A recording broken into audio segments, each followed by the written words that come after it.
সুনামগঞ্জে সাম্প্রতিক বন্যায় যারা ক্ষতিগ্রস্ত হয়েছেন তাদের প্রত্যেককে বসতবাড়ি মেরামতে টিন ও নগদ অর্থ সহযোগিতা করা হবে বলে জানিয়েছেন বস্ত্র ও পাট মন্ত্রী জাহাঙ্গীর কবির নানক।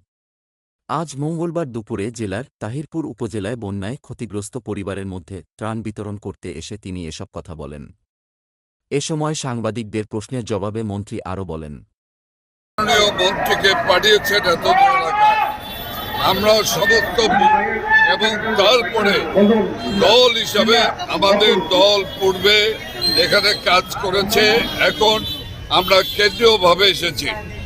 আমরা সমস্ত বিষয়গুলি দেখেছি। আমরা বলতে পারি যে এই এলাকায় যা যা প্রয়োজন সেই প্রয়োজনগুলি পরিপূর্ণ করা হবে। সেটি নদী খনন থেকে শুরু করে প্রোটেকশন, ওয়াল প্রোটেকশন দেওয়া, সমস্ত বিষয়গুলি আমাদের চিন্তার মধ্যে আছে। স্থানীয় প্রশাসন, জেলা প্রশাসন এ ব্যাপারে জরুরি বার্তা বাড়িয়েছেন। আমরা সামগ্রিকভাবে একটি পরিকল্পনা নিয়ে আমাদের সরকার এগিয়ে যাচ্ছে।